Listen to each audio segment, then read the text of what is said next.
Alright, a wonderful good morning everybody and welcome back here to my channel, God's Shadow, and it's 6 o'clock on a Saturday morning. The issue is that I just have so many things to do that I have to start pretty early. Paris is that in less than a week. We're gonna travel to Paris on Thursday afternoon. And then there's going to be, it's not a GP, it's whatever they call it, but I'm pretty excited for it. Obviously, we're playing our off-meta Grixis deck. Could also play humans, which some of you have seen in the 5-0 bracket already. Pretty decent as well, I think. But yeah, so now talking about Grixis. So the meta is currently still figuring itself out online. There's just a lot going on. So I think Modern is in a good place right now. Generally speaking, of course, people could complain about MH2 having too big of an impact, but even the standard sets, the recent standard sets had so many cards that were powerful enough to enter Modern, and yeah, I gotta honestly say that aside from a couple of cards that I think are just not good for the format itself is pretty balanced and pretty decent right now. It's fun and it's diverse, and we're seeing everything from now also tribal decks. So the Dominaria United support for tribal was insane, and especially Goblins is just a deck to be reckoned with. I'm not sure as to how fast the paper meta will adapt. Typically that takes time because people, need to get the cards, etc. But with the tribal decks, those are not new decks. Those are just a couple of decks that need a couple of new cards. So I'm not 100% sure about how much I should prepare for tribal, but what's important is that tribal does have a couple of very good matchups right now, and we are already seeing the impact on the meta. So what I predicted last time is actually also what we're seeing. Spell-based combo is decreasing in terms of meta share, while decks like Amulet Titan that have been lackluster before are resurging.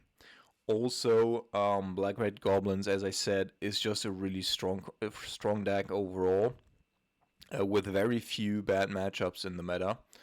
And decks like Hammer Time that also focus on, playing a threat, protecting it, and then going from there, also have a hard time with the goblins and with tribal strategies in general that can go over the top. Like, they basically need a flyer at that point to get through, or a Shadow Spear, but most of the tribal decks can deal with the one big threat, like Elves. They just have too much synergy, and therefore it's pretty difficult for many of those decks. So, also, of course, Goblins and Elves both have a significant amount of artifact height. So yeah, so that's the meta we're currently dealing with. So the last couple of days I tried quite a few builds. Not all of them successful, but I think right now, because the meta is so diverse and you're getting so many lopsided matchups in terms of removal, etc., I'm going back to basics. I'm going back to featuring Discord Magic in my main board with Inquisition and Thoughtseize. Not 100% sure on the split. It's possible that the meta is now too aggressive, and I don't want to play the Thoughtseizes. On the other hand, of course, there's a lot of elementals that you want to hit with the Thoughtseizes. Then we went up to 4 subtleties, sadly different artworks, but you get the gist. And the advantage here, or the rationale here, is, so we're not playing turn 1 basically removal spells, because if we really need to, so the rationale is, if my opponent, in the couple of games that they do play significant turn 1s, which means potentially an Esper Sentinel, depending on my hand, or a Ragavan, and I don't have Lightning Bolt / Drawn Loch in hand, Then I can utilize subtlety to prevent that basically for a turn. For on a draw, we're up a card anyway, so this is basically a tempo play that equalizes the tempo plan, and then we can follow up with this card afterwards, right? So that will give me the opportunity to cut the fatal pushes from the main board. Excuse me, from the main board, and that means that in all the non-creature or non-Ragavan matchups, um, these 4 slots aren't completely dead, right? And the other way around, should I play Spell Pierce in here and fail push, I have the same issue, right? I have just a lot of cards, like the Spell Pierces are dead in the creature matchups, and so on. And it's just like the creature matchups are too difficult to have these types of dead cards. So I'm not saying that Thoughtseize is great against goblins, but sometimes, yeah, you can get a Siege Gang Lieutenant or whatever with it and completely stop what your opponent's doing, and I think that's worth it. And no other card can do that, because what Modern is about right now is enter the battlefield effects, right? Everything does something when it enters the battlefield, and therefore, yeah, we need to prevent them from coming down, because otherwise we're just running behind anyway.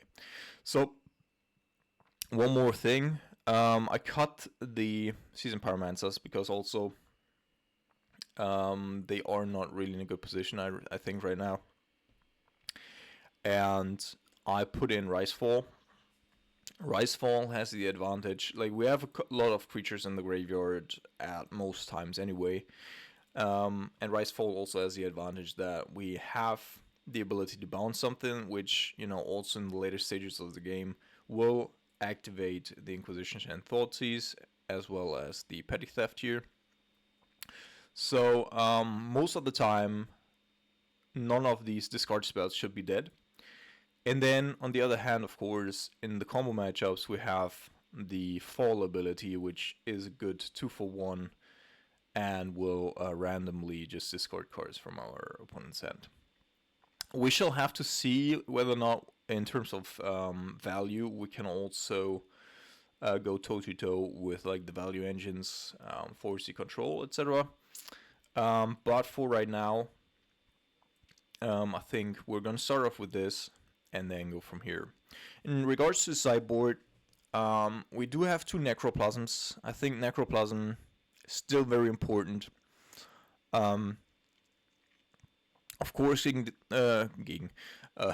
of course against the constructs, but also against the rhinos. So the rhinos and the Living End decks have received Leyline Binding, a card that, for Control Shell, I think is a little bit too slow. We don't really have a lot of taxing effects right now in the meta, but a lot of enchantment removal spells and Boseiju, of course, and therefore it's slow. It's very susceptible to like these incidental cards that many decks just play mainboard. And as I said previously, all the cards have entered the battlefield effect, so Leyline Binding, I'm not a big fan. I know many people are, but I'm just not. And then there are 2 Plague Engineers. I would love to play 3 Plague Engineers, TBH, because, as I said, Elves and Goblins especially really warranted. But I think the combination of 2 Necroplasms and 2 Plague Engineers is also good. So that's fine. So that leaves us with 3 open slots right now. Not 100% sure about the Dotties here.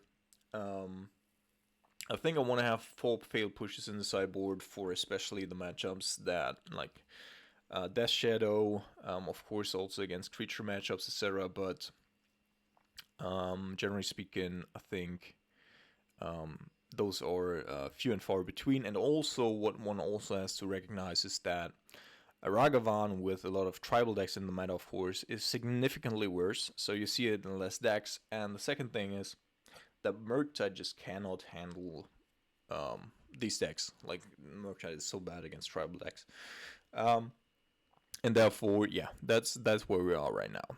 So then I have 3 open slots. I think I want to play 1 Unmoored Ego, potentially even 2, but Unmoored Ego is just a really good card right now, and yeah, that's just a card that I want to play. I think. We could also be playing Grim Lavamancer. So basically, we have our discard magic in the main board, so I don't want to have even more stuff coming in from the sideboard. I mean, we could play a Flusterstorm, of course, or 2, but for right now, I'll leave it as it is.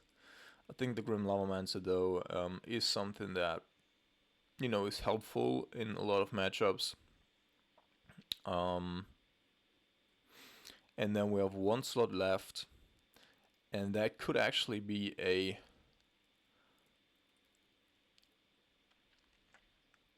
the Massacre, because that's extremely good against goblins. But I don't have it right now, so let's go with a Dress Down, maybe. Dress Down. Alright. So that's it for the deck tech. Let's jump into a league, see how it goes. Alright, welcome to round number 1 here. We're on the draw. And that's definitely one thing. Like with discard magic, of course, you always want to be on the play. But we do have a Lightning Bolt in hand, and hopefully don't draw more lands. So let's keep. Our opponent's on a mulligan. That already indicates that he's probably on Tron. Let's see.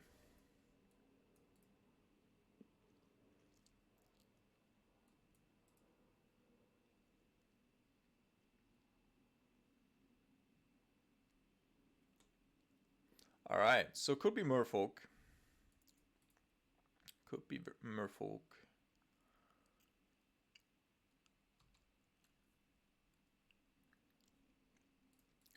Let's see.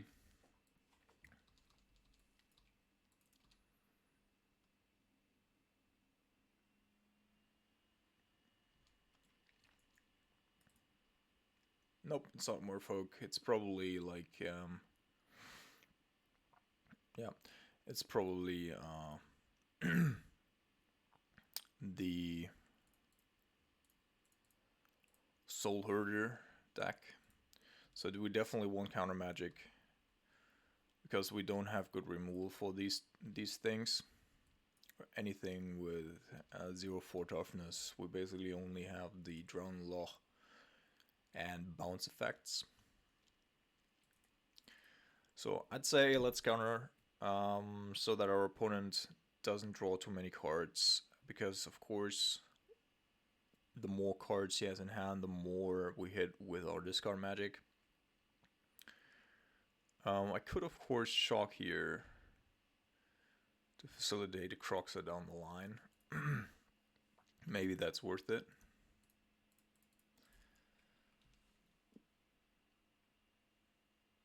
Okay. So could go Ephemerate here. Okay, so what is this? Noble Hierarch.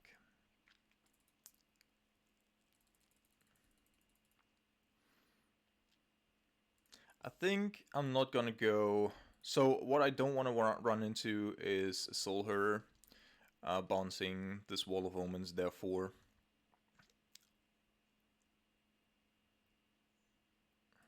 Okay, so that's probably just drawing a card, right?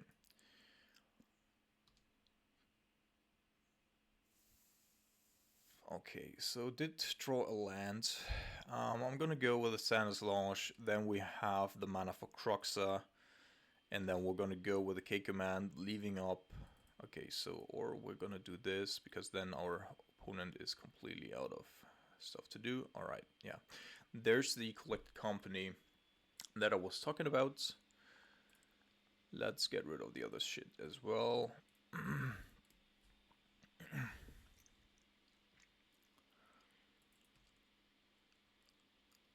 Okay, so now we have our opponent on an empty hand.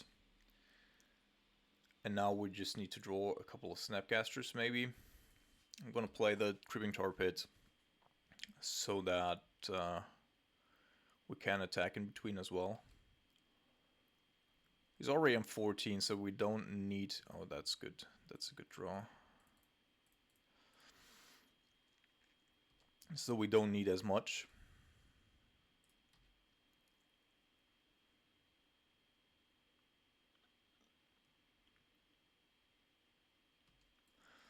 Down to 10.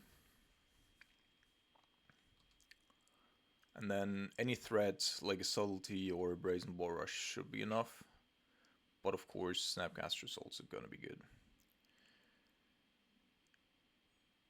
Alright, there's a Subtlety. So I think I'm gonna keep attacking.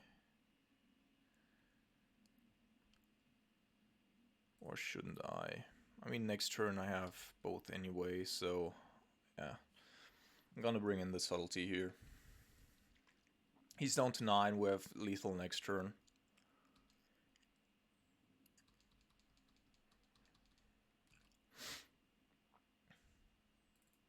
We're just gonna play the Subtlety here. Doesn't really matter. He's dead anyway, so...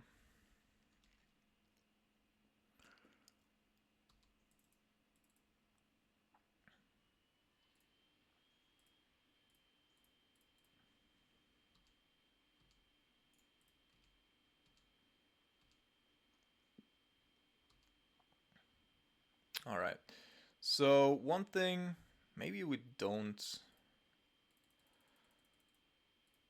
win right now. Maybe I want to see one more card. No, probably he'll concede anyway. But we need to figure out what we bring in here. So they have a couple of humans, they have a couple of walls. Soulherder, I think they're also playing Eternal Witness. So I think the Plague Engineer is good. I want to have the Dress Down, I want to have Grim Lava Man, so I want to have the Failed Pushes. There's a couple of cards that I want. Alright, so Brazen Bora is pretty dead. Discard Magic actually isn't too bad. Unless our opponent also brings in Veil of Summer. Rise Fall, probably not for this matchup, because if we need to... So that's 6. Do I get rid of all the Augmented Charms as well? I think the Discard Magic is actually better than the Augmented Charms. And then we'll bring in all of these.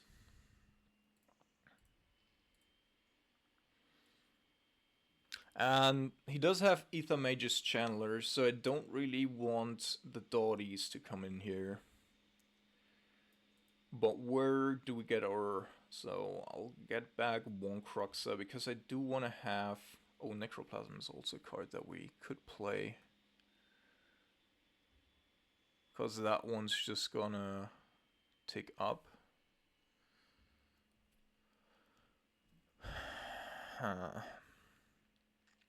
So I feel a lot of removal right now. But I do need to maintain some sort of... Okay, so let's reduce our discard suite. Bring in one Necroplasm. And maybe another Croxa. I fear that, like, we have a lot of removal right now.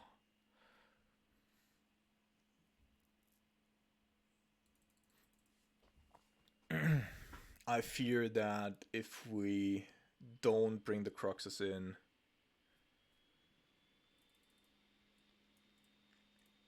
we might get to a point where we're running out of steam. And we're not able to deal with the stuff that our opponent's throwing at us. Because our opponent's is a value engine, right? So yeah. Okay, so we're definitely going to go after this.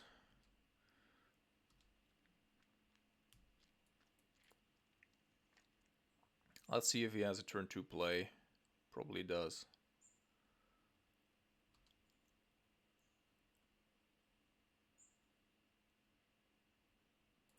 Okay, so this means that turn 3 I want to be able to drown and Inquisition, therefore I'm going to be playing the counterspell right here. And we're going to counter this as well. Oh, this wasn't correct. I wanted to do the other way around. I wanted to keep up the counterspell. Well, anyway.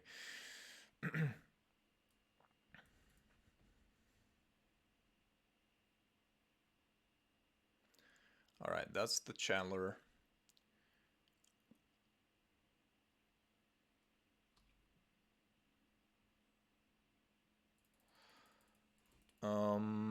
So next turn, so I could go... In next turn I can go snap counterspell as well. So maybe we're just gonna shock here and see what our opponent does. But if we do that, then we're pretty open to an ephemerate. I could just go snap bolt here, but that leaves me with pretty few options for next turn as well. But we would have something going. Oh, damn it. Why did I play the counterspell there? I even said it. Of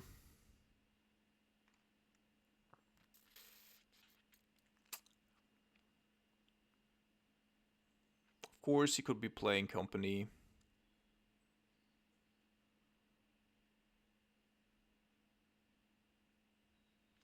I think I'm just going to go with the Snapcaster here.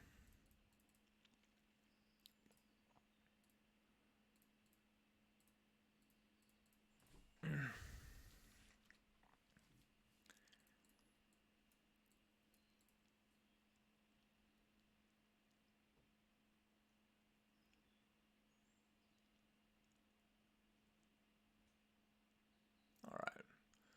That's certainly... yeah. Okay, it doesn't have a land drop. And now, oops. Now we can actually have a look here at what our opponent's actually doing, which is good. Alright. Does have Silence, another Chandler, a Noble Hierarch, and a Company.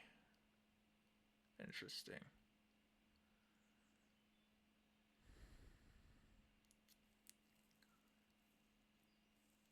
So I guess we're taking the Chandler. He only has one white, right? So we're shocking here, and I think we're attacking.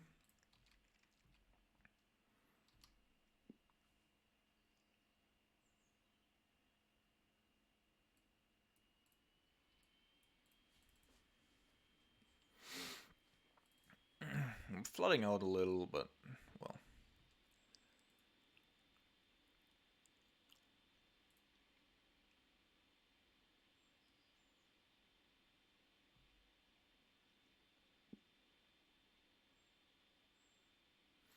Alright, Noble Hierarch, but still just one white source. So with Noble Hierarch, he'll have two. Alright. So let's go attack in again. I think in upkeep I'm gonna go after the Noble Hierarch. And if he wants to... because Silence at that point is dead, right? If I'm already on the stack, so he wouldn't counter it by playing Silence. And that means he'll go Ephemerate. And if he does that, I can counter that. And if he wants to go Respawns...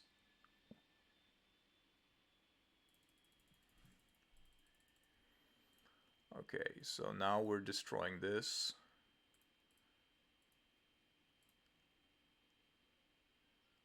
And then we're going after the Hierarch as well, because the Ephemerate obviously was the card that we're scared of here. So we're getting good 2-for-1s, but we're also flooding out a little. So hopefully he doesn't draw a land here, so that he cannot go... okay, so let's see. Let's go this, this, and this. And then we have a 2-turn clock.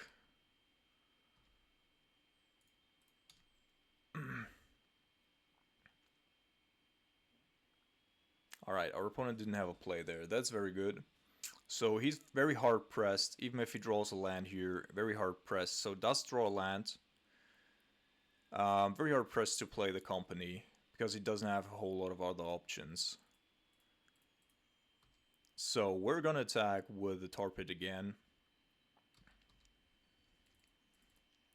Just making sure that I'm not F6ing here. Yeah, it has to do it. Alright. We have a counterspell. Perfect.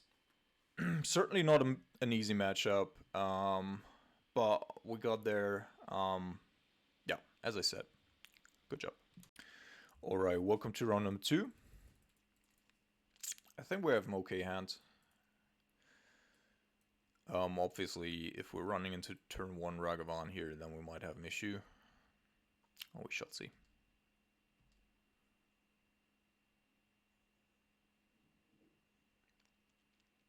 Alright, this time we're playing against Merfolk. Interesting.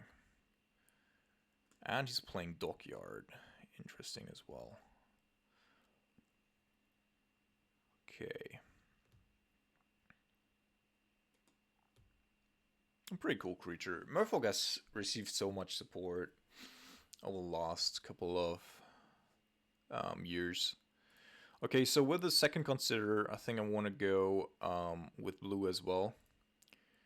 So that even if he doesn't have something to turn my Watery Grave into... Oh shit. Does have a Force of Negation and a Master of Pearl Trident. But the important one is the Sylvan shit here. So I think I'm gonna take the Master of Pearl Trident so that he hopefully doesn't have a turn 2 play, right? Then we're gonna try to go with a Croxa to make him discard a Sylvan, whatever. And then did find something.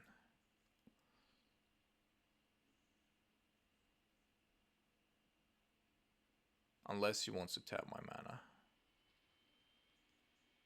Alright, that's the type shaper. Okay. Yeah, that takes away from the Croxa plan, obviously.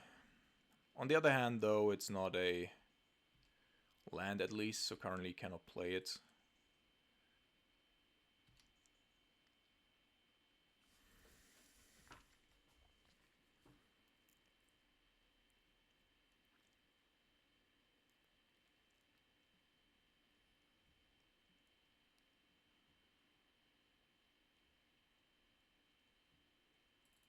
Okay, so Cascade Blast isn't too bad. That means that I should be fetching for mainly black still. And next turn we can deploy the Croxa.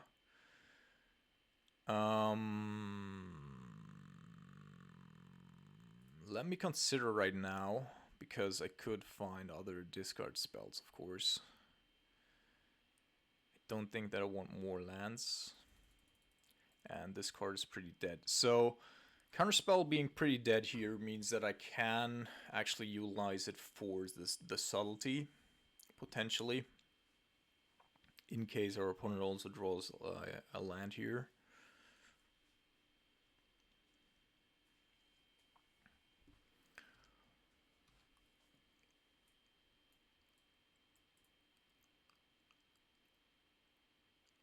Oh, come on.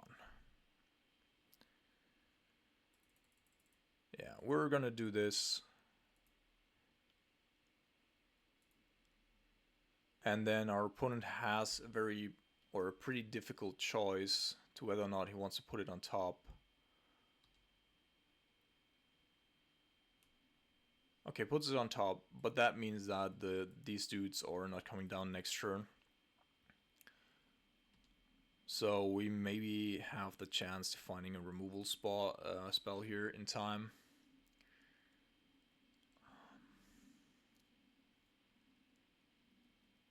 So I think I'm just gonna go with Sandus Launch.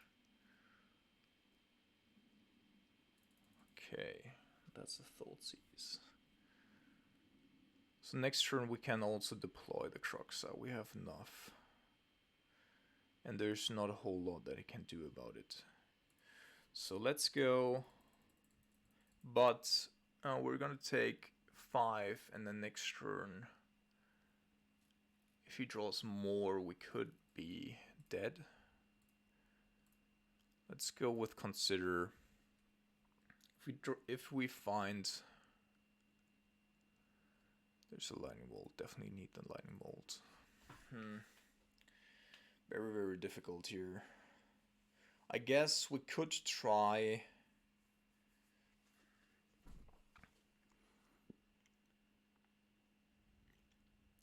So if I play the Croxa, he's definitely gonna discard one of these two, right? He's gonna play the Massive Portrait in the next turn. I can go upkeep Thoughtseize, Lightning Bolt in, so that I just take 3 next turn, unless he finds another Lord. That means that I cannot shock and Thoughtseize. If I play the Croxa right now. Or maybe I should go with the Thoughtseize first.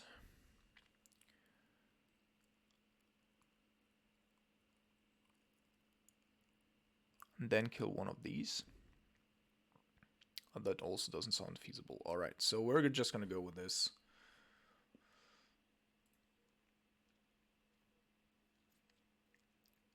What will become a problem though, if my opponent decides to... No, you cannot shut down red. Let's see. Gonna be interesting.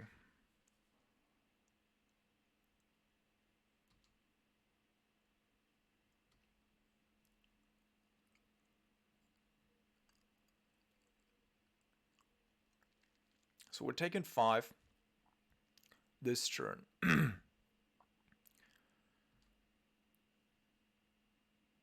Down to 7. Then we're gonna take 3 down to 4.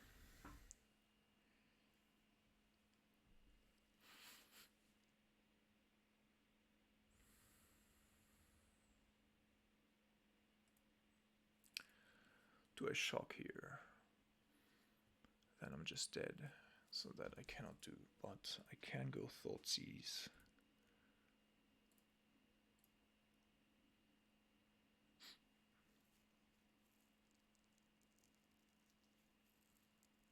That puts me down to 5, of course. But I need to get rid of this one as well. Then we're taking 4.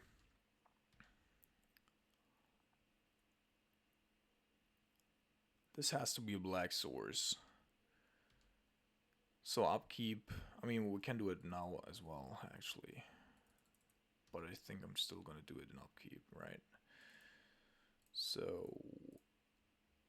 And I think we need to fetch here as well. I mean, if I draw another lightning bolt, should I be shocking? Let's fetch this for Blood Crypt. So, as to thin our deck a little. Then we're down to 1, but a Snapcaster could get us there next turn, right? But not much else. Like either a Snapcaster or potentially... No, just a Snap.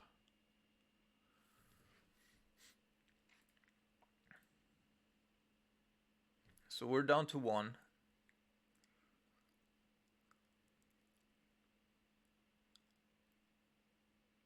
And our opponent has a Kumirna as well. Yeah, alright. So that means... I don't think we have an out. Nope. We don't. Alrighty. Okay, so let's cut these. I want to cut these as well, and this one as well, probably, right? So I want to bring in these, all of this, and dress down. And I think I want to get rid of all of these as well. And then we can still go with the Croxa maybe? Yeah. But maybe I also want to get rid of the Brazen Boras.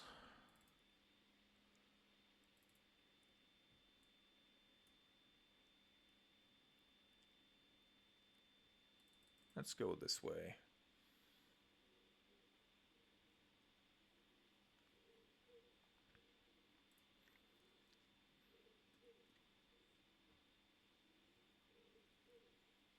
Yeah, and as you can see, of course, we are a little weaker to tribal decks in the main board. But we have so many things coming from the sideboard that this game definitely isn't over.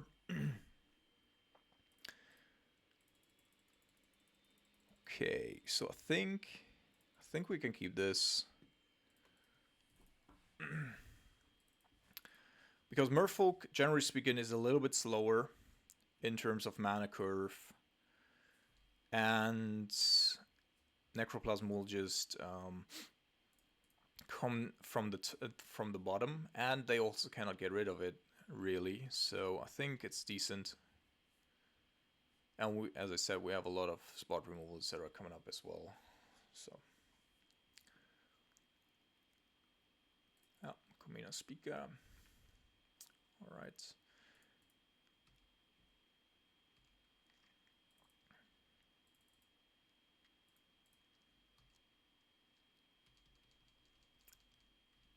And then we even have the subtlety to protect our Necroplasm in case he has like the thing that says lose all abilities and such. Wow. Actually, I mean, this does get plus. But what it doesn't get is Island Walk, which is actually pretty significant as well. So yeah, we're taking a couple of beatings. Hopefully we're not running into a subtlety ourselves, otherwise we'll have to subtlety in response, which wouldn't be perfect.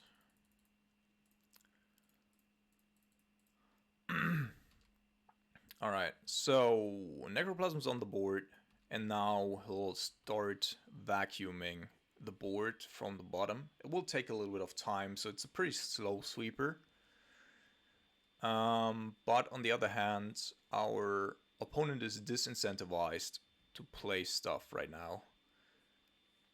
And the Necroplasm will grow as well, so that it's actually a decent blocker in between as well. And then once the first things go off the board, our Drown Lock and Subtlety will be online as well. Yeah, let's see. Our opponent could, of course, go all in with another Lord here and say, wait, fuck it. We're gonna try to win it before the Necroplasm comes down.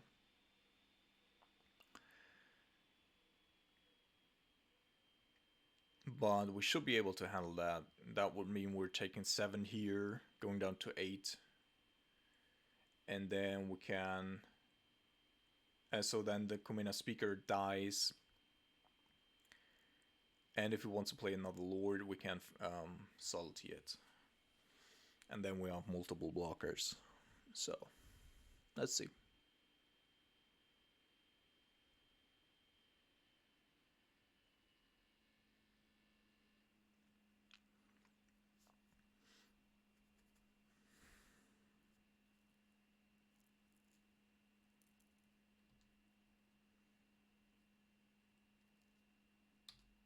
Interesting. So this might mean that he could have like the Hex Catcher.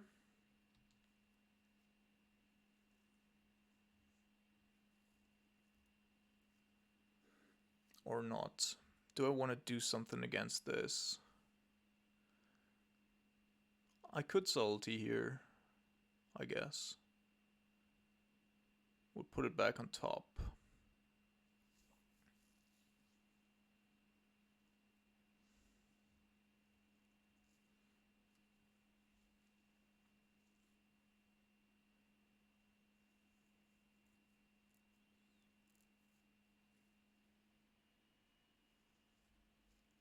I think I want Subtlety.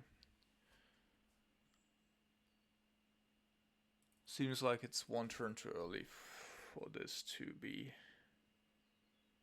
where I want it to be. And I think I'm gonna ditch the Snapcaster here.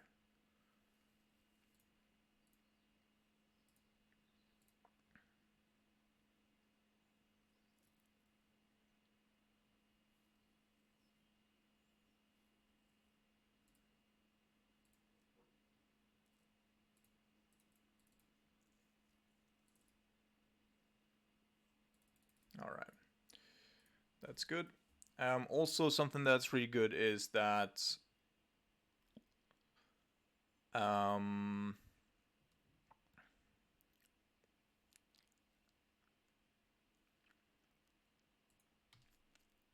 the Necroplasm does only go to 3 because then it kills itself, and that means that it won't hit the subtlety, so that's very good combination there.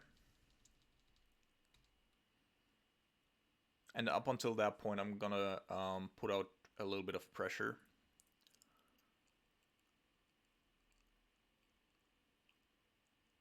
So I'm pretty certain that our opponent doesn't have a subtlety right now. Yeah. But what he could have, of course, is like a mystical dispute.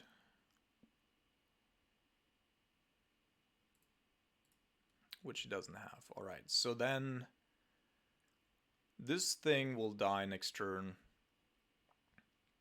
And he also, like, if he does put this on top, he cannot play the next turn because then it will die as well. But he put it on top again. So he thinks it's his best play, potentially. Okay, yeah, I mean, you can attack into a subtlety. I don't really mind. But that also says he's willing to sacrifice it here, which is okay, I guess. We're gonna attack anyway. He can decide on whether or not. I mean, it's gonna die. So we shall see. And this one goes to the bottom. Alright, so this will give us another. It's like, do I want to attack here actually? No. I think it's still valid to do this here.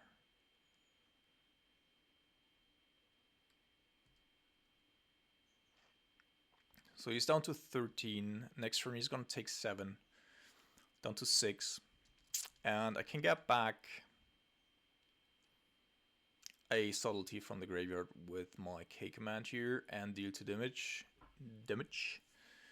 That puts him down to 4. So every time he uses the Waterlogged Growth, I think I'm gonna go. Let this resolve.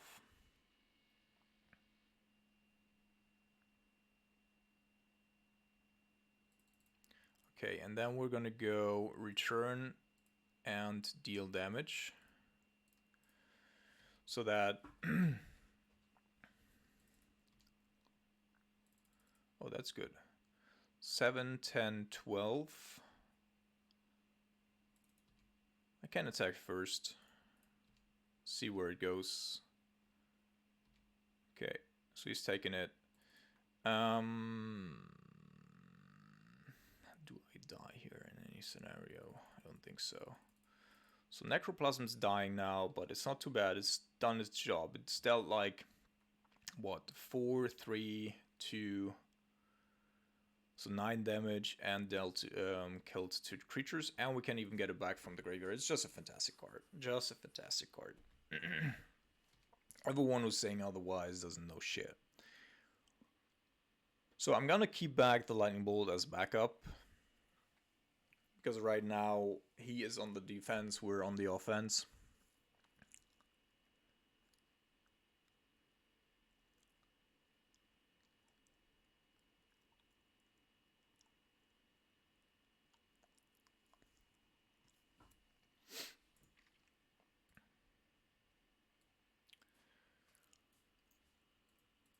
And I think then on the draw, like, should we be there?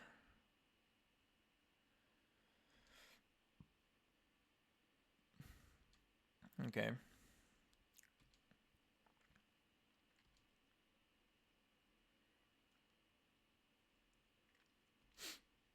Oh, this is interesting. This is very interesting. So I think I'm gonna drown the thing here, because if he does have a creature like another subtlety here, then he'll have to play it into my subtlety, right? We know that one of the two cards in his hand is definitely a Sylvan whatever, so we don't have to play around the other thing, whatever he has. And he also put this on Elemental, yeah. So it's definitely a subtlety.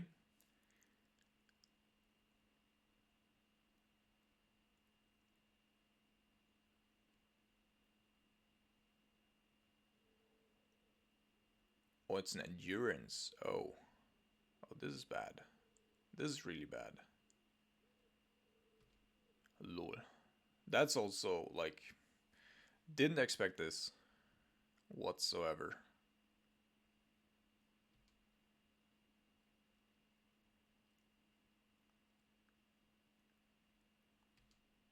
Huh.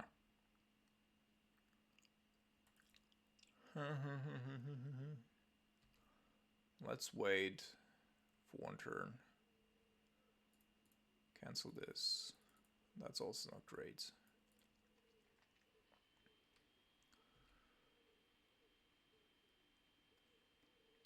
So I did expect a subtlety, but I did not expect an endurance here that can deal with, yeah, both our board and our removal spell there. That wasn't where we wanted to be, TBH. But I guess it makes sense for our opponents. He also knows about our second subtlety, right? So we shall see. He doesn't know about our lightning bolt, of course. Hopefully, it doesn't have a subtlety as well. All right, he's playing something. So maybe he has multiple lords here. Oops.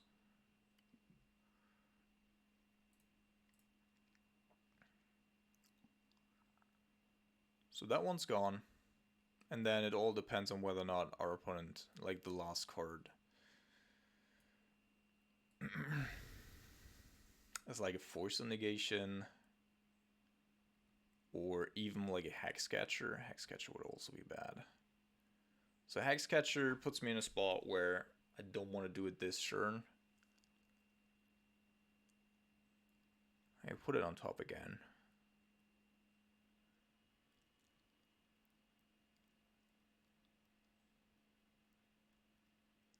But if he does have a force, then he can counter it in my turn, which isn't great either. Okay, but now I got you.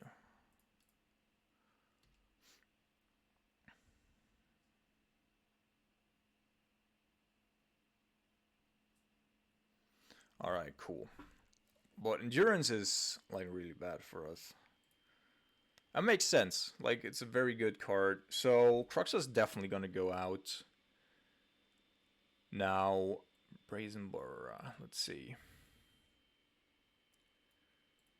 Also unsure about this, but actually the Rice Fall could be really good. Also plays around. So Dress Down. We definitely have to get them in the early turns. I'm not even sure, like, I think I want to cut all of these, actually. Like, our opponent's playing so many Caverns, etc. So I'm going to bring those back. I'm going to bring this back. And I think I'm going to bring this back. I could, of course, also go with an Archmage's Charm to draw additional cards. Maybe, like, especially because of the... So I want to have this. Maybe I want one or two of this.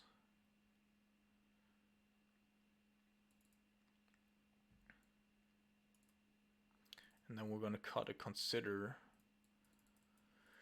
to reduce our 1-drop slot. Of course, we have K Command and we have Brazen Borra, so there are a couple of things that are good for us. Alright, we're gonna keep. If they can deal with the Grim Lavamancer. It does have a turn 1 play again.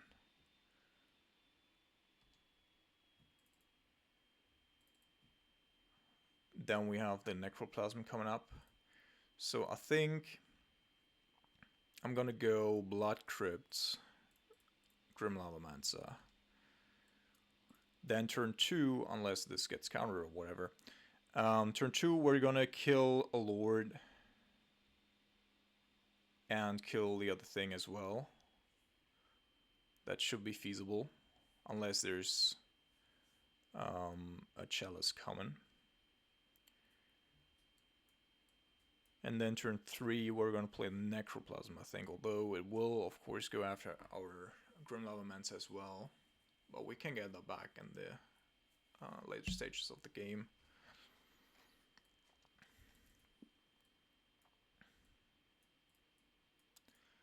I did put 2, right? Yeah, 2 Archmage Charms. Wow. Well, we put it on top. Should still be good. It just needs to, you know, keep our opponents off a little bit.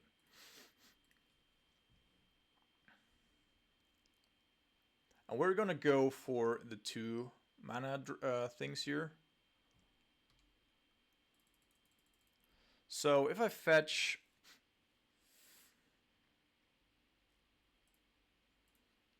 I think... yeah. Then I'm gonna go... fuck.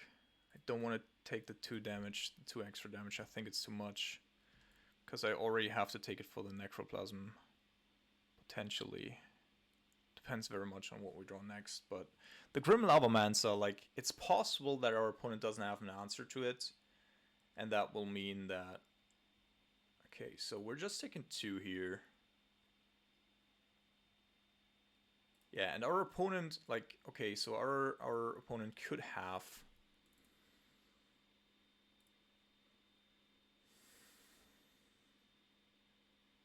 I think we're gonna fall our opponent.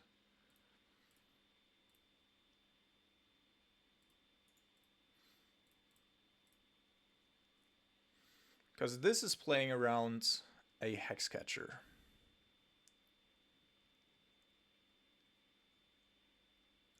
Because my opponent needs to do something now, and in response to a Hexcatcher, my Grim Lavamancer just can kill this, and I don't think that my opponent actually has a lot of stuff that he can play in response here.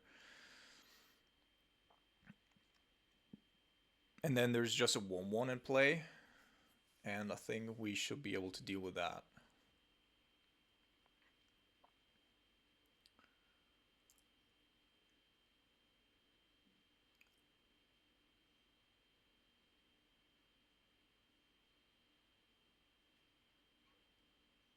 Obviously our mana is a little bit awkward because I had to fetch a basic red source there so that we don't get curb stomped.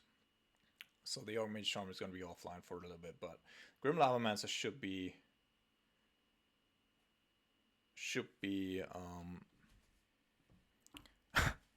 yes it is. yes it is. Should be able to buy us some time. Definitely. I think I misspelled that. I should have. Whatever.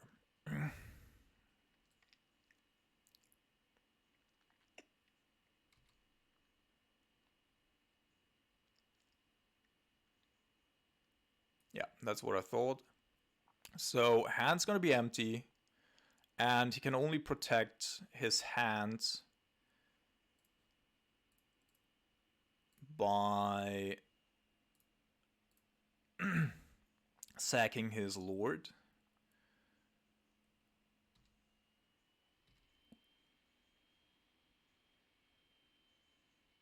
And that in turn will buy us quite some time as well. Yeah, he did it. So my strong assumption is that there is another this dude that he wants to protect and that he sees as his only out here. Damn it. Damn it, damn it, damn it, damn it. Yeah, he got there. I thought so. Huh. So, what can we do?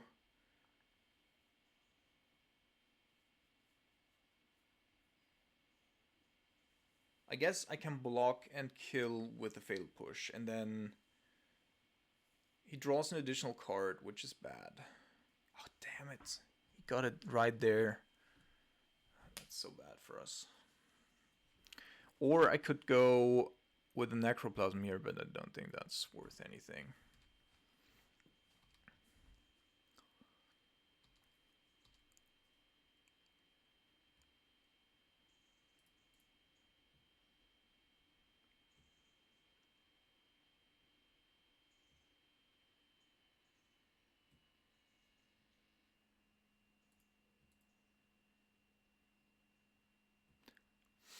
Let's see.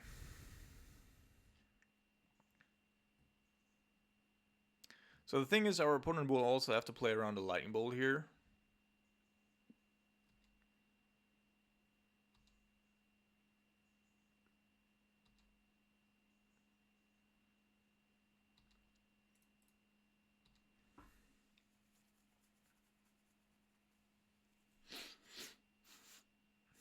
I don't think that I want to utilize the cards in my graveyard right now. I think it's okay as it is.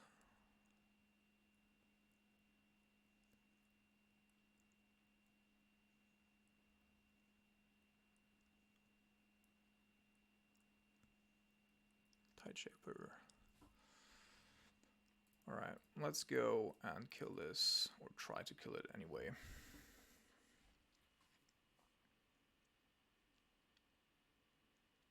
So the good thing about Tideshaper is that if it were to go after our Blood Crypt here, our Black Source, then that means the Archmage's Charm is going to be online.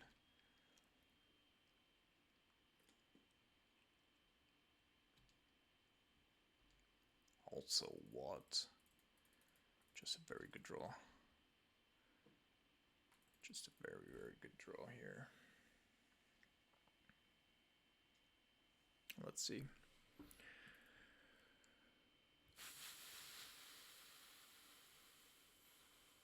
So what I could do, so because the Grim Lavamancer is basically our opponent's Bane here, right?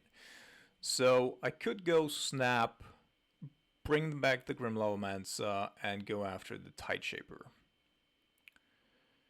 What that will do is that this thing cannot attack unless he draws an Lord, which might be a little bit too risky. Also because the Tideshaper, nah, maybe that's too risky.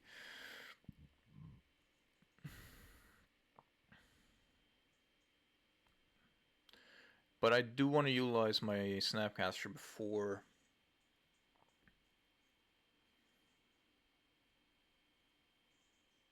I'm running into like an Endurance or whatever. So I could take the Tideshaper over right now. I think I'm just gonna go snap, fail push this thing.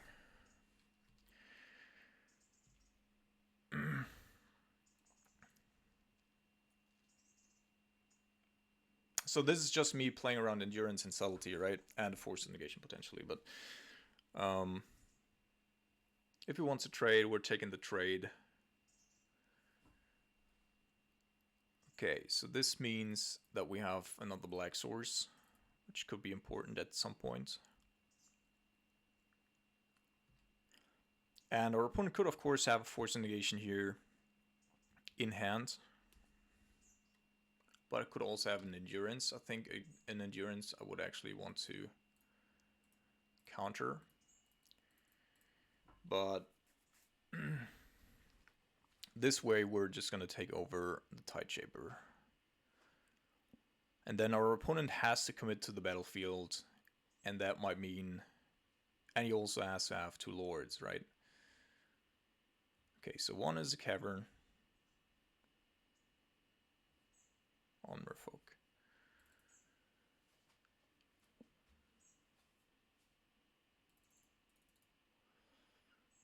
Let's go find the lightning bolt. That's actually good.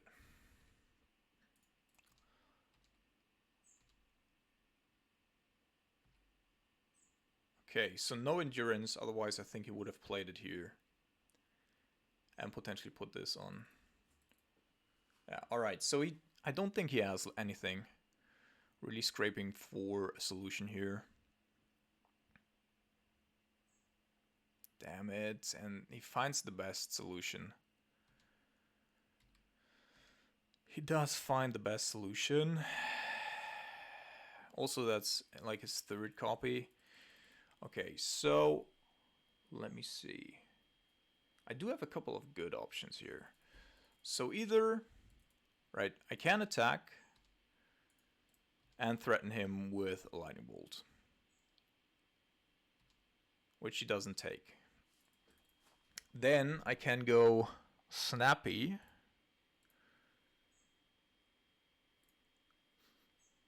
Rise here and here. And then play the Grim Lavamancer. And that means that in a couple of ways we have lethal this turn. And for our opponent, the 3 mana investment will really be problematic.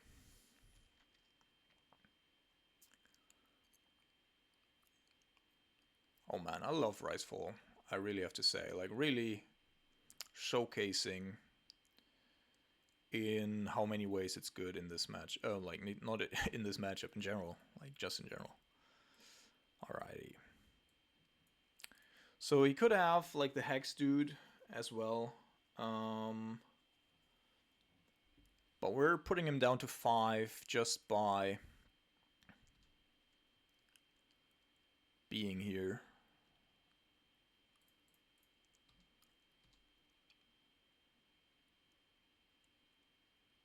Alright, doesn't have the Hex dude either. And then the question becomes... I think he still has it. He doesn't want to block with it. He wants me to bait, like he baits me into killing the Sylvan, which I will do.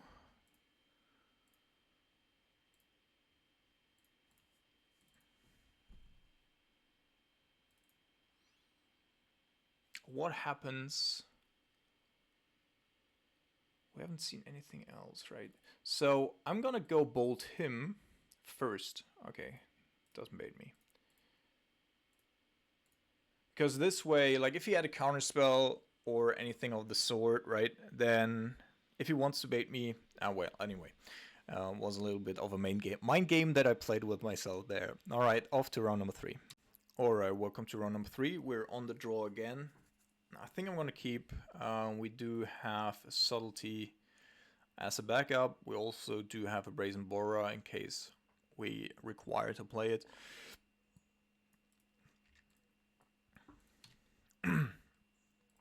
Okay, so let's start off with this. The Archmage Charm is going to be offline anyway for a couple of turns. So, oh, now we're playing against Goblins. So yeah, it's exactly as I said before. I think we're going to take the Goblin Matron here. It's the best card in our opponent's deck.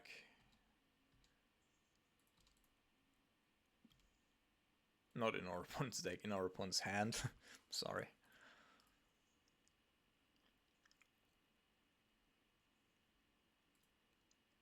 Mock Wall Marshal, such a good top deck here. Really, really good top deck.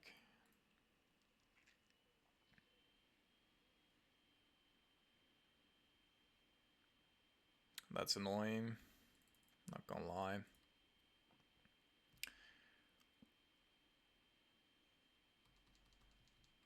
Let's see if he's paying for it. He might as well, right? No, he's not. Okay.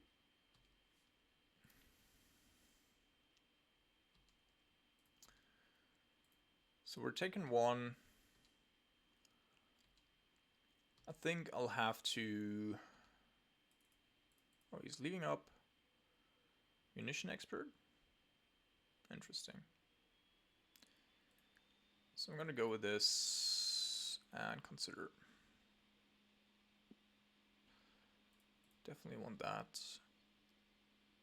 Oh. So that can fall him.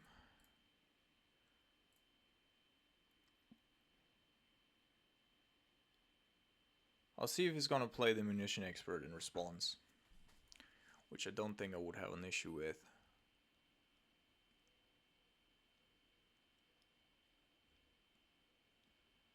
Alright, Goblin War Chief and Munition Expert. So the only card that he has in hand is the Bogard whatever.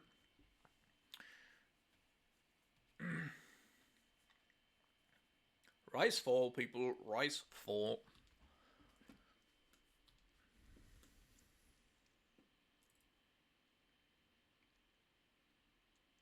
This card's annoying.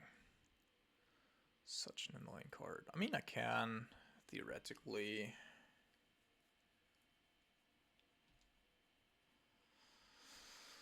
Yeah, that's an annoying card. I mean, shocking here just makes sense. Obviously, we're a little short on black mana, but anyway. So let's see. Yeah, there's a Goblin Matron on top, so he can play it next turn as well, and that's a real power of this. I cannot do that at instant speed, but next turn I could go after the target of Goblin Matron. So maybe I think we're gonna go try to find land here so that next turn I have the Snapcaster up, right? So that I can discard whatever he's finding with the Goblin Matron. And that means that I'm just gonna ditch a Goblin here with a Petty Theft. Also to make him feel more secure. I actually want him to find something good so that that there's less down the road.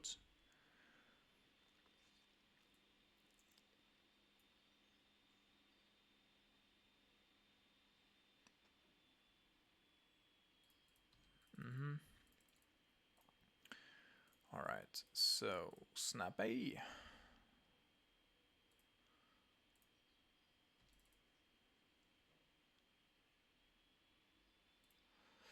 And full.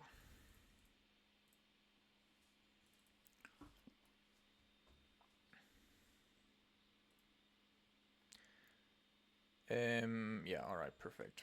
We got the Lord and we got the Boggart Harbinger as well. We don't know what the last card is, but those were two very good hits. Alright, it's an Ether Vial. That I won't come... okay. Skirk Prospector.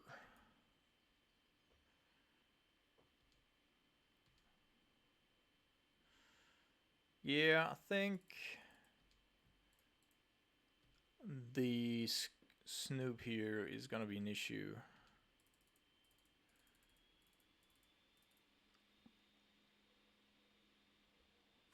He's gonna sack, yeah.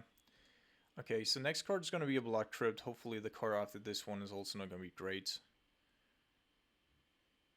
Somehow I have to race him.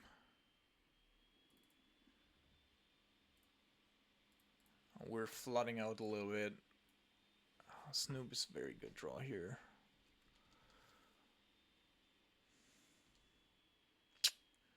Alright, another Snoop.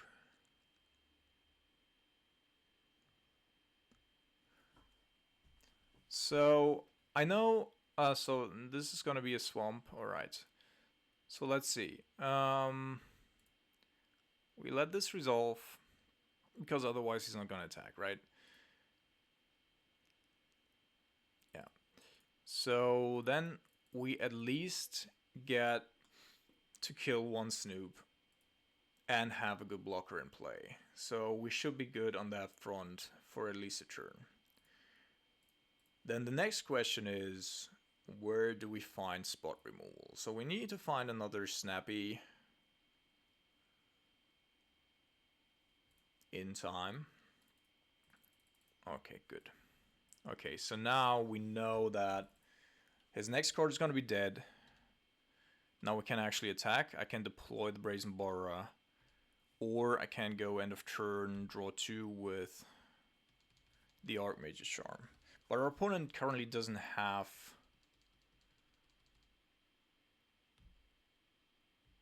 If he attacks, I think I'm going to block with the Tar Pit.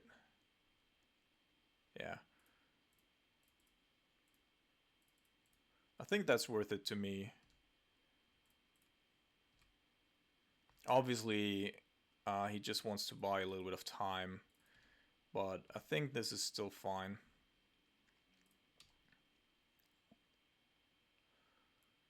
Because we attack for 9 next turn, potentially, like if he doesn't do anything, I can go with the Brazen Borra. Very much depends. Okay, so we won game 1 here against Goblins, which is not an easy feat, especially against like all the shit that our opponents threw at us. But Ricefall definitely the star here.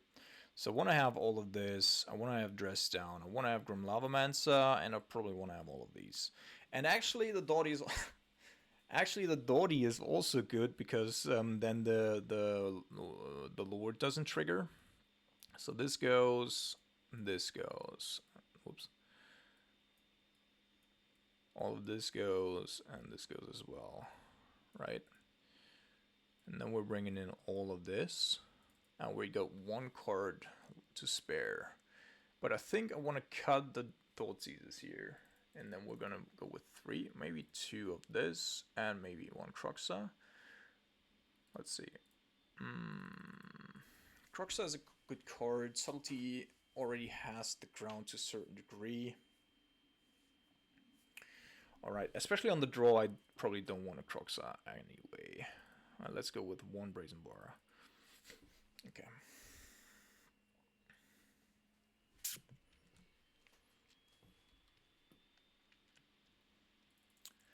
Nope. Alright, so I think we're gonna keep this. We have the Necroplasm, and our opponent, of course, does have a lot of tokens, so the Necroplasm should be extra good. But the question is,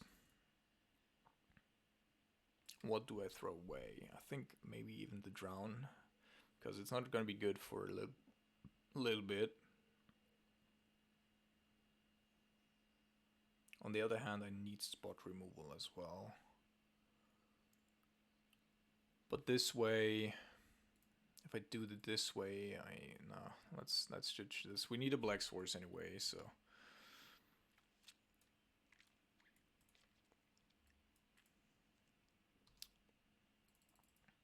Okay.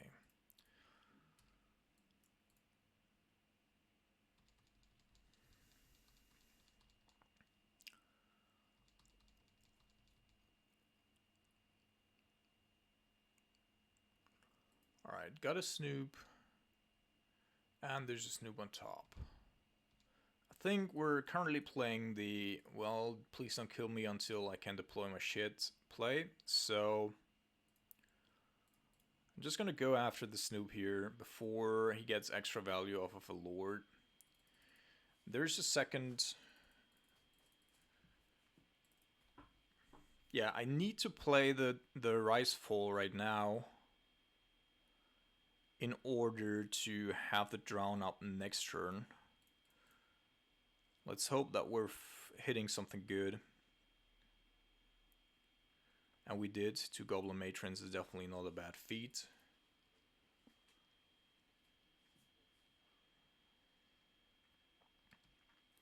There's no 1-drop, and we'll also have the ability. Okay, so he has a Snoop and one mystery card, right? He probably wants to play the Snoop via the Vial here so that he can play off the top of his library. And that fetch probably is too early, right? Doesn't he want to see what he has on top first? No, he already knows what he has on top, alright. He put a Goblin Matron on top. Okay. So I'll have to kill the Snoop.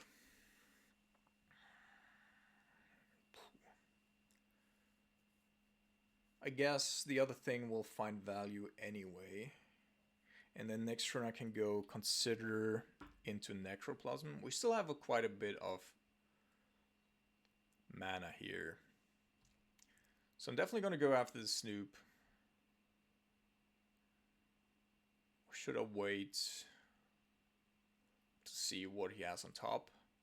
Actually don't want him to see as well.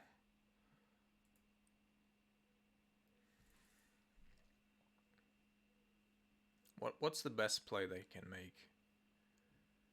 Probably gets a Lord, right? Ooh, I don't know, man. I think I have to kill this on sight. Because it also generates value off the top. So we're taking 2. He has the Matron, which can fetch for whatever.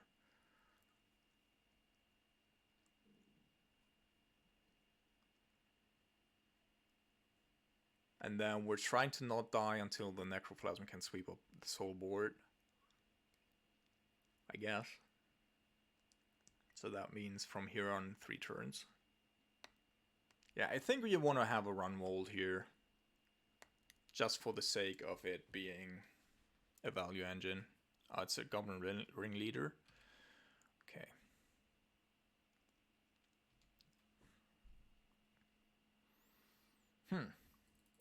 This actually...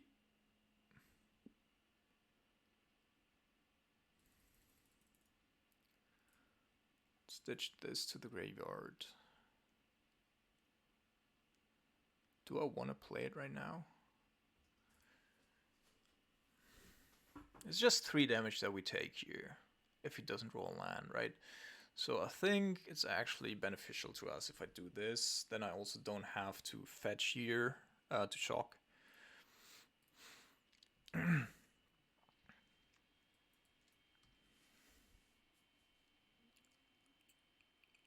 Alright, so it doesn't have the means to cast the Ringleader, which is very good.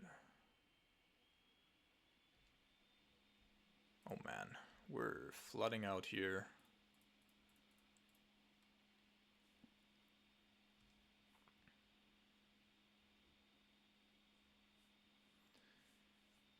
So obviously, Necroplasm isn't going to be good for a couple of turns.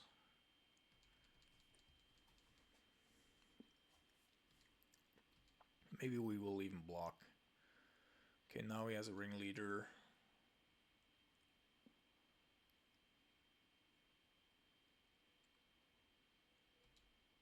Let's see what he's going to draw into. Blood Crypt, Goblin Matron, Cavern, Chalice. So he only got a Matron there. Issue is, so I think now I actually... Do I have to block here? I mean, I can get it back anyway, right? If I want to. I think I'm gonna take it. No, not take it here. Fetching once. And then we have to also find a little bit of something.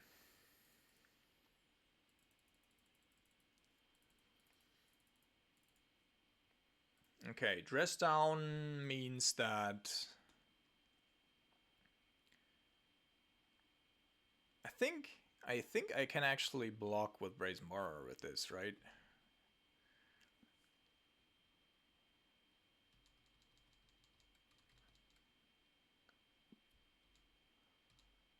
Or we just have to hope that maybe I should play the dress down beforehand anyway. Yeah, let's do it like this.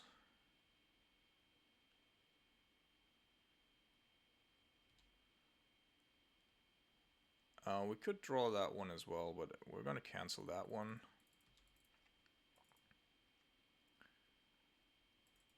Okay, another vial. And then now I think my Brazen Bar I should be able to block. Because that's also an ability, right? Perfect. Okay, so we took 1 damage. Not all is lost. And there's a Plague Engineer. That gets us back into the game. Goblin. Boom. Because this also means that the Ronvold whatevers are pretty dead. The munition experts are pretty dead. So now our opponent really has to find something that can deal with this Plague Engineer, right? Don't want the natural weapon. Alrighty. And at this point, like, I'm gonna play the second one as well, I think. Because I honestly don't even know if my opponent could potentially handle two of these. And we still have spot removal. I don't know. It's possible that I'm overestimating these two guys right now. But everything seems to be 1 or 2 toughness in my opponent's deck. Even Kiki Jiki. I don't know. We shall see.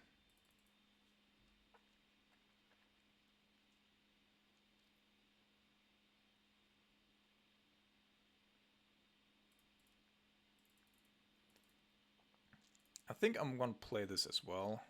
Oops. Because that will mean that the Ronvolt isn't going to trigger. Alright, we got there. GG's. Alright, welcome to round number 4. First time on the play here today. And we're 3-0. That means we're already feeding the cats. See what I did there? I think we keep. And then we're gonna shock in and see where it takes us.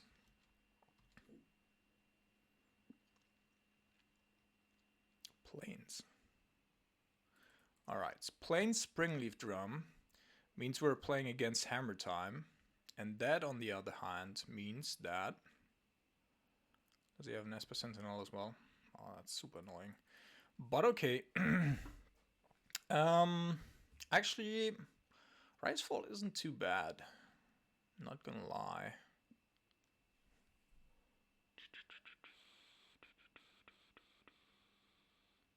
But I think I'm gonna ditch it for another Lightning Bolt here. And another land. Okay. So, I think we're gonna start off with another Steam Vent so that we have the ability to go both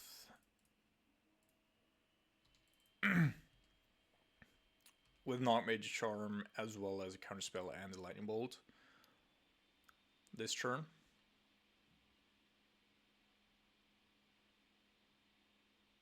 I guess opponent's probably reading Icefall right now. You don't know how many times in paper I've played Icefall and people just didn't get it. But we shall see. Alright, Sigarda's Aid is pretty strong.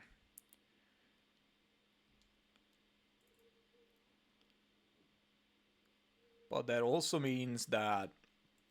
So now I also have the mana for Cruxa, by the way, so... That's good. Maybe I should force the issue here and kill the Ornithopter, but I don't want to run into a hammer. So I think I'm going to play it passively here. Especially if my opponent doesn't have another land drop, then... Yeah. Because he has 2 mana, I have 2 mana, I have two things to do. And therefore... Even if he has 2 hammers, I can stop him. I could also take away the Springleaf Drum, of course, but I want to... Okay, so there's a Saga. So now we probably have to go after the Ornithopter anyway, so that he doesn't have more...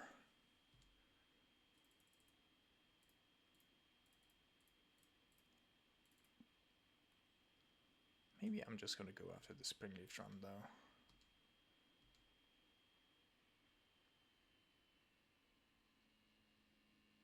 Could also go after Sigarda's Aid. But I think I have to restrict him on mana.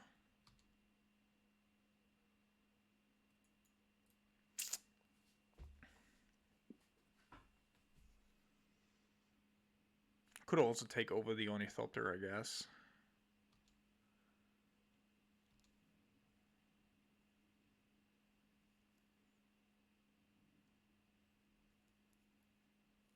So let's see. We thought seize him. See what he has, right? So that we can prevent whatever. So probably he will, in response, play a hammer. Which means if he doesn't have another Pure Steel Paladin, then I can take over the Ornithopter, stop this from happening, and have this dude in play. So I think that sounds reasonable.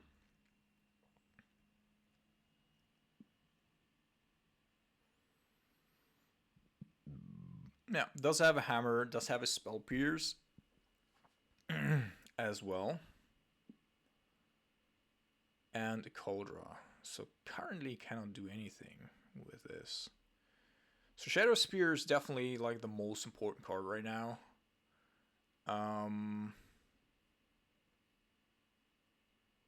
Definitely have to go after the hammer though, I think.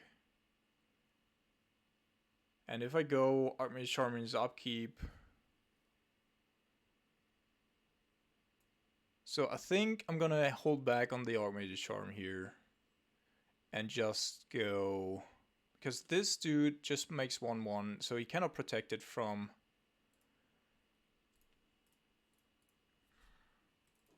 my Lightning Bolt.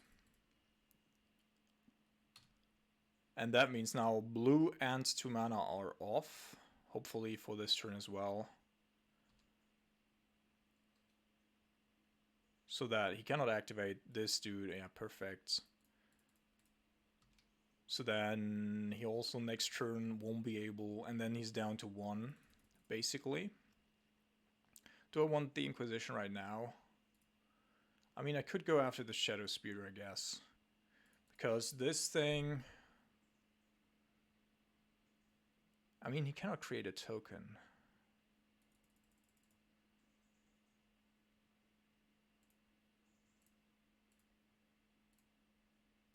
I think I'm going to take the Shadow Spear. He cannot create a token. He could go for another Springleaf Drum, which he probably has to, because he otherwise doesn't have any mana.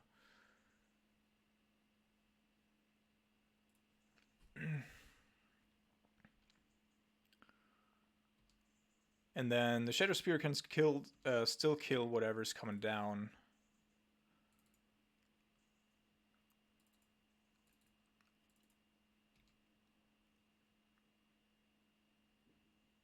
I guess he can also find a Ginger Brood here.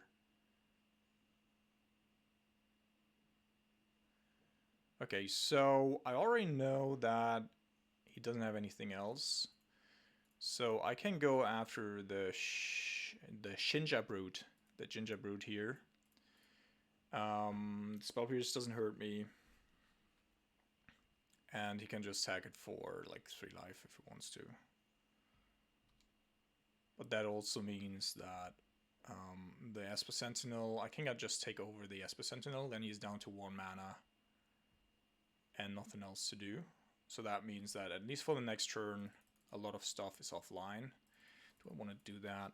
I think that's just too tempting to not do it, because he is so pressed to play something, and we know that he has a Spell Pierce in hand as well as a Cauldron Complete, but Cauldron Complete he can only cast off of the Stoneforge, for which we already have an answer. Alright, so now he does have a Giver of Runes. So I can kill that without an issue. Then we have 4 damage that we can bring in here. A turn, and anything that he wants to play that is not...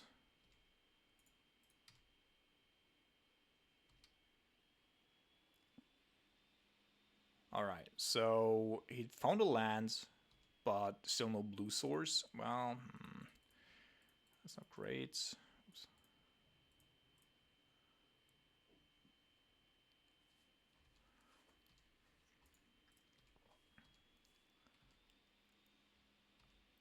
Now we need to find some value, like a Snapcaster Mage would be decent. Pure Steel Paladin probably the best draw for our opponent here. Oh, this is good though.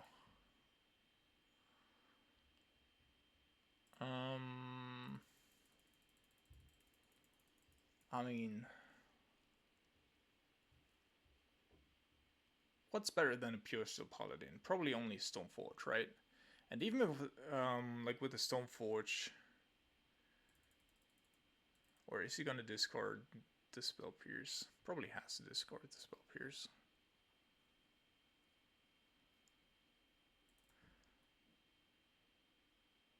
We have no Snapcaster, no Subtlety whatsoever.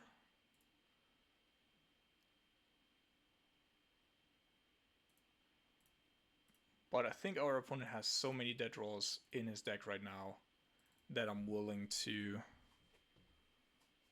do this. Because the only card that I'm scared right now of is... Oh, he discarded his Color Complete. I think that's a mistake as well.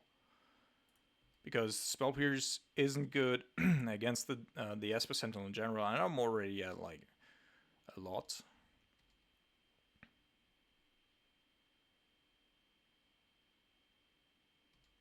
Alright, another Springleaf Drum. Definitely not doing anything. And we have a 3-turn clock now. Let's go with the Blood Crypt. Hopefully we're gonna find something like a Subtlety. Yeah, I think that's good. Right? So we have 7. And I don't even need to, like, he fetches here, there. Okay, we have the Snapcaster now, so now it's over. They heard my calling, and we got there.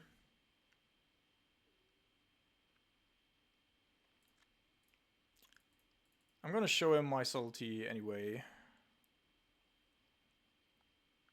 Although it doesn't really make a difference here. Yeah, we already have lethal. Alright. Got their game 1. And then game 2, we should get a lot better. So I want to have this. I want to have this. I want to have Necroplasm. I want to have Dress Down. I do not want... Let me see. So... Counterspell is definitely not bad. I definitely don't want to have Croxa. So Croxa is definitely going to go out. I think that Archmage Charm is a little bit too slow. I do want to maintain the Brazen Bars because our opponent's gonna bring in Sanctifier on Vok. We're gonna bring this in, and then I think I'm gonna cut the Thoughtseizes. Alright, and then I think I'm gonna cut one of these as well, because on the draw, especially, it's just a little bit difficult to get it past an Esper Sentinel as such. So, yeah. Okay, let's keep.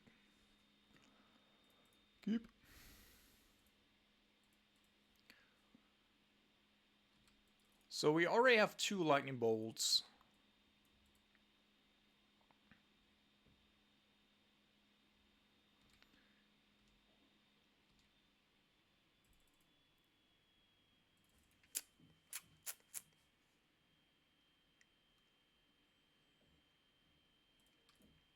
We shall have to see what our opponent brings down here. So it's possible that I do want to go with a Subtlety to then kill the Esper Sentinel and then deal with whatever he's bringing back the next turn. Let's see, Gardas 8. Well, I cannot counter that one.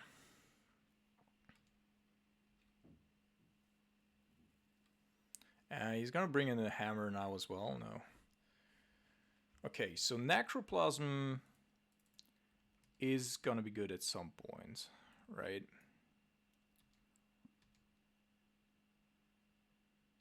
Hopefully just in time.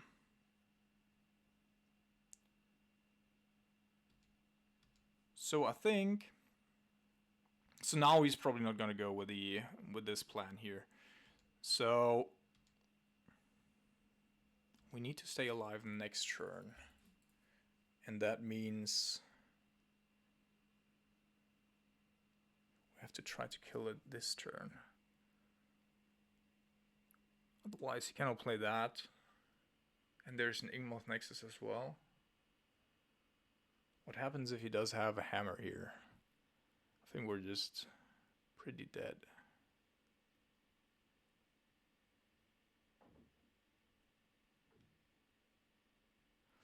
Well, we can take 10. Then he cannot utilize this. And the Inkmoth Nexus... Let's see. I think we're gonna try to go after the SP Sentinel here.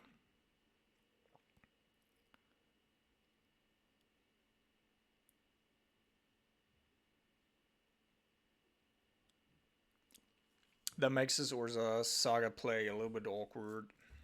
But I don't think that we can deploy the Necroplasm anyway. But next turn I will have Counterspell and Lightning Bolt. We could also wait for that, but the issue that I see with that is if we wait for this, then the Inkmoth Nexus will potentially kill us. Off of the Saga, yeah, 100% kill us. So yeah, I don't really have an option here, I think. I'm just gonna go see on whether or not he has a hammer.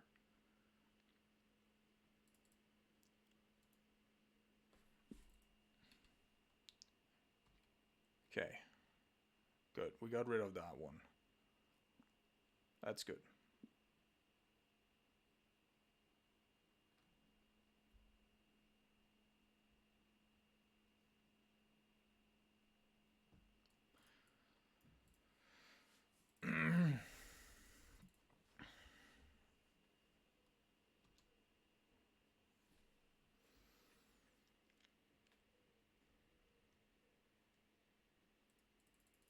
So next turn we're going to deploy the Necroplasm anyway, so I think this is okay.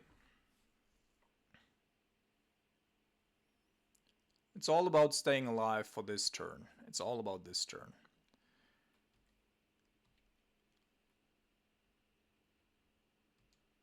And we have a lot of interaction, but we cannot die to that Inkmoth Nexus.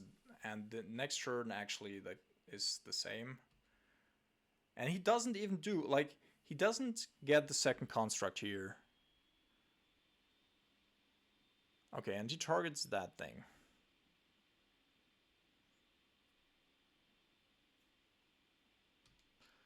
Okay, we're taking 12. 13 with the Inkmoth Nexus.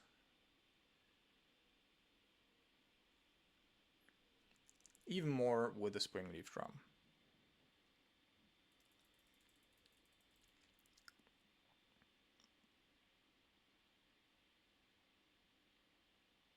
Should I counter the Springleaf Drum here?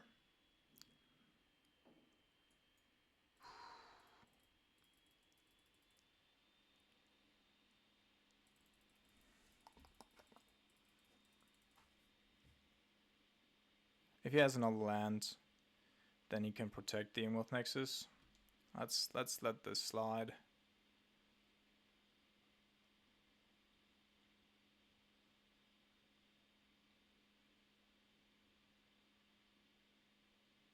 Lol, he doesn't attack? Okay, and we're gonna counter this.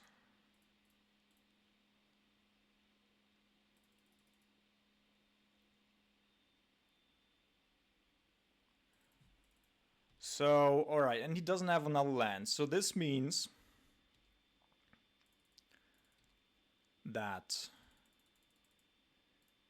I can deploy my Necroplasm here, kills this thing. He cannot protect it, right? So that means the Springleaf Drum is offline, and it means that without another land and hammer, he won't be able to Inkmoth Nexus. So, and also, he would still, he would need land and have a hammer in hand, which is possible, but not super likely, because I think he would have protected the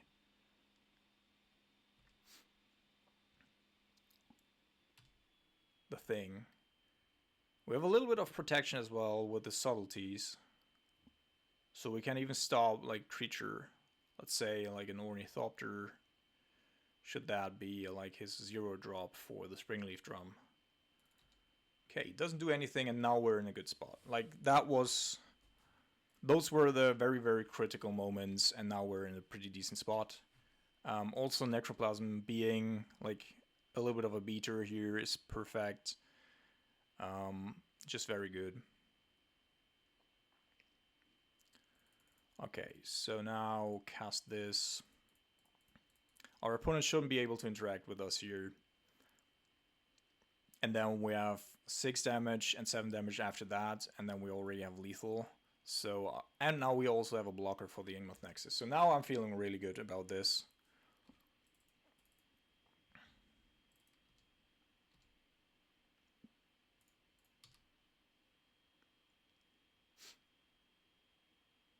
And Brazen Boar is also a good card here.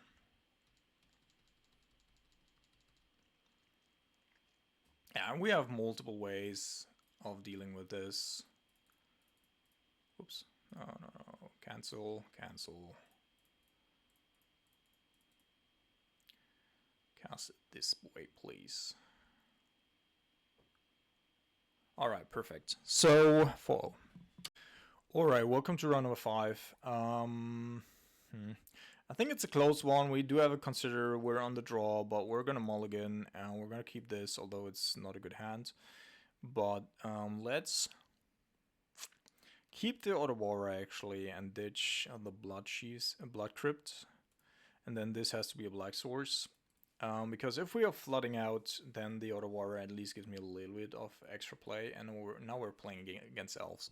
Alright, so Elves is not a matchup that we win game 1. It's absolutely not possible. I actually think that I want to concede here. So that my opponent cannot adjust for game 2. I think I'm gonna do that. I know it's bad for the viewing experience, but I think it makes tactically it makes sense. Like, we have a very, very bad hand right now against Elves,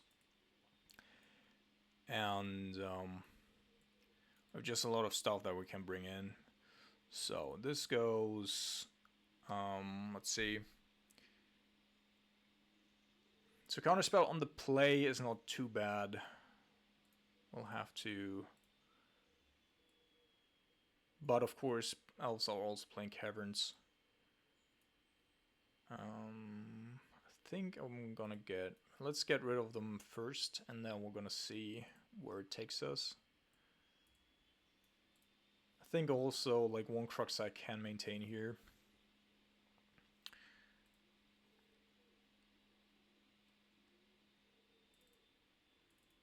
Yeah. I think let's go with this. Potentially, we could also get the Brazen Bar out. Maybe the 2 counterspells are better than a Brazen Bar, but we shall see.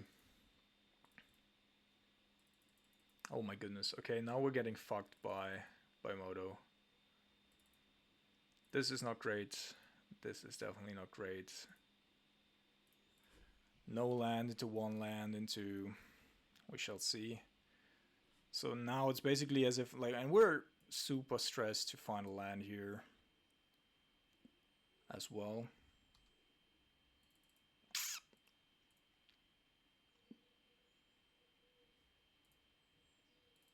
Alright, yeah, it's GG. Won't come back from this. Oh man.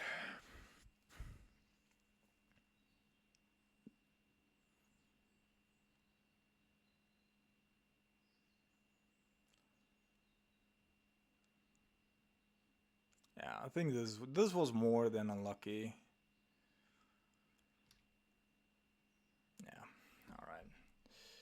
There's nowhere to go from here. We can have a look at our opponent's hand, but it's like... Okay, what are we gonna do if we cannot...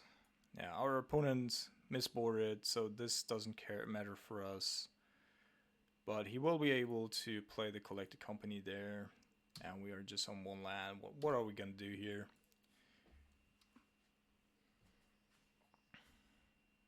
It would have to whiff on the company.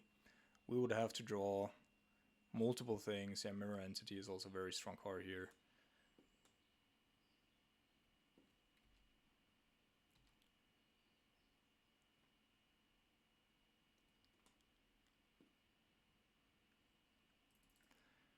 Let's see. We have to kill the mirror entity before he can pump his things.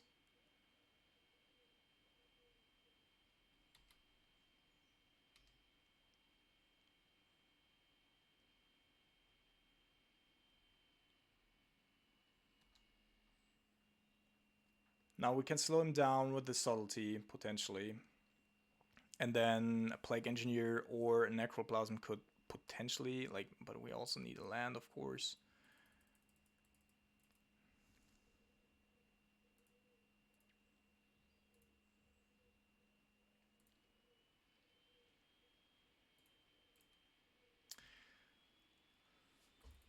Yeah, I mean, okay.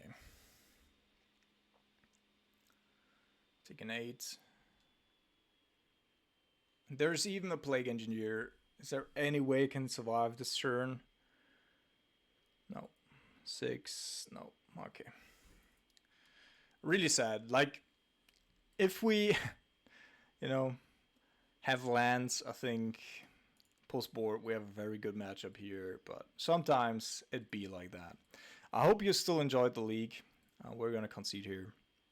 I think it was a very good showing of the deck overall. It was a lot of fun as well. Also, the prediction of the meta has come to fruition or has come to bear. I also expect, like, because these creature decks, all three that we have seen today, are so strong, especially if your opponents like struggle like we did in both games there. It's just one misstep and you're gonna get overrun by either of them. So yeah, just overall a really, really cool league. Hope you enjoyed it. Have a great weekend, guys, and see you guys around.